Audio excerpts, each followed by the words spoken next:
paga la musica.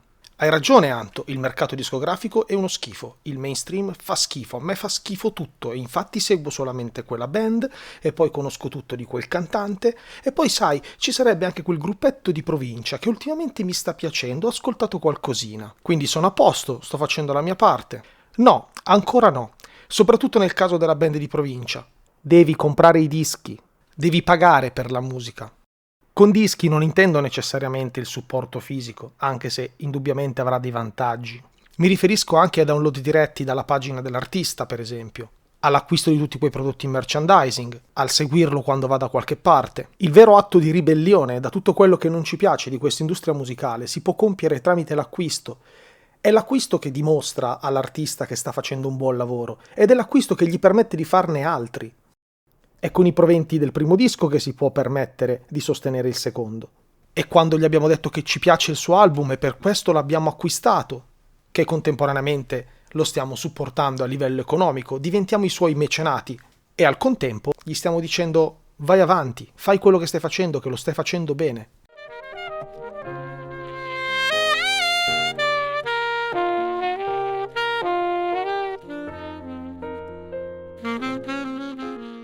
Capisco che nell'epoca del digitale e delle grandi piattaforme streaming questo sembra un po' un controsenso, un qualcosa di innaturale, perché dovrei pagare per qualcosa che in realtà io ho già o comunque del quale posso usufruirne? Beh, innanzitutto per esprimere una propria opinione e avere un proprio peso nel mercato, per dire guardate che a me e a quelli come me piace questa roba qua, perché altrimenti quella roba lì verrà eliminata.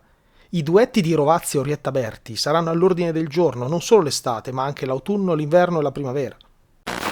Oltre all'aspetto etico, comprare un disco è una cosa che fa bene anche a noi, e fa bene a tutto il movimento, alla propria conoscenza e al mondo musica a 360 gradi. Se hai un disco, quel disco lo respiri, lo guardi, lo tocchi, lo possiedi, gli hai dato un valore che corrisponde a qualcosa che esiste fisicamente. Ti perdi a leggere l'eventuale booklet, leggi un sacco di informazioni interessanti, piano piano nel tempo memorizzi i nomi della casa produttrice, di chi ha registrato le chitarre e stai facendo cultura musicale, ti stai interessando a qualcosa, stai migliorando te stesso, ti stai acculturando.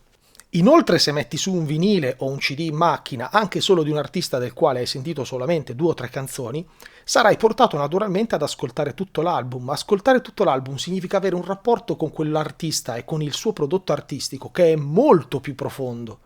Anche perché in quell'album ci saranno delle tracce da 2 minuti, una suite musicale da 40 secondi, ci sarà poi una traccia molto lunga, tutte quelle cose che, usando il termine moderno, non sono radio friendly e tu non scopriresti mai in un altro modo. E magari è proprio in quelle tracce anomale che si nasconde la massima espressione artistica, proprio perché non devono rientrare negli standard radiofonici. Possedere un qualcosa è diverso da averlo su una piattaforma. Quando tu hai un disco, questo disco appunto esiste.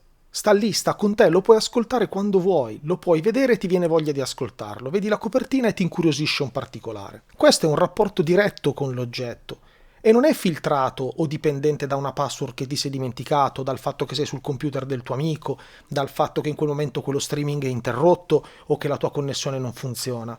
Certo, lo so che in moltissimi casi le piattaforme permettono di scaricare i contenuti e averli disponibili anche offline, ma questa è comunque una cosa che non esclude l'altra. Innanzitutto quando compri un vinile, in moltissimi casi a me è capitato, ormai all'interno ci sono dei codici o dei link per poter avere in automatico anche la versione digitale. Il disco è molto più umano, vive di vita propria, è un oggetto che cambia con te, cresce con te, si rovina, invecchia, te lo porti in giro, quando ti trasferisci te lo porti con te. Fa parte dei tuoi ricordi, fa parte della tua storia. Quell'angolo rovinato è l'angolo rovinato del tuo disco. Lo streaming invece smette di esistere al momento in cui spegni un dispositivo, non c'è più e non contribuisce nemmeno a diffondere perché non incuriosisce. Gli album invece parlano di te, gli album che hai nel tuo studio fanno vedere al tuo amico tu chi sei, sono come un quadro, come la scelta di una lampada, come la scelta di un arredamento piuttosto che un altro, parlano di te. E poi la musica si è sempre diffusa così, dall'amico che guarda una copertina, si interessa e tu gli dici mettiamolo su e lo ascoltiamo insieme. E lui che dice la prossima volta ne porto anche uno mio, vediamo se ti piace. Ora, io non vivo su Marte e non ho ereditato una collezione di vinili o CD mastodontica, purtroppo.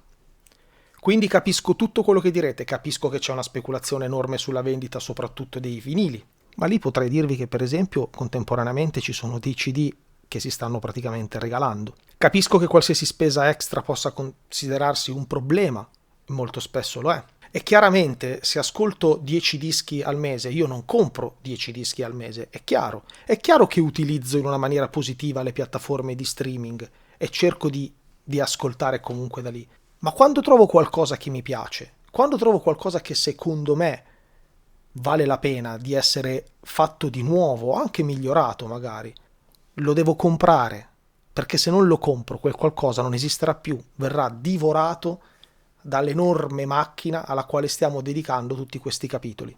Che poi, nella maggior parte dei casi, un disco vi costa meno di un aperitivo in piazza.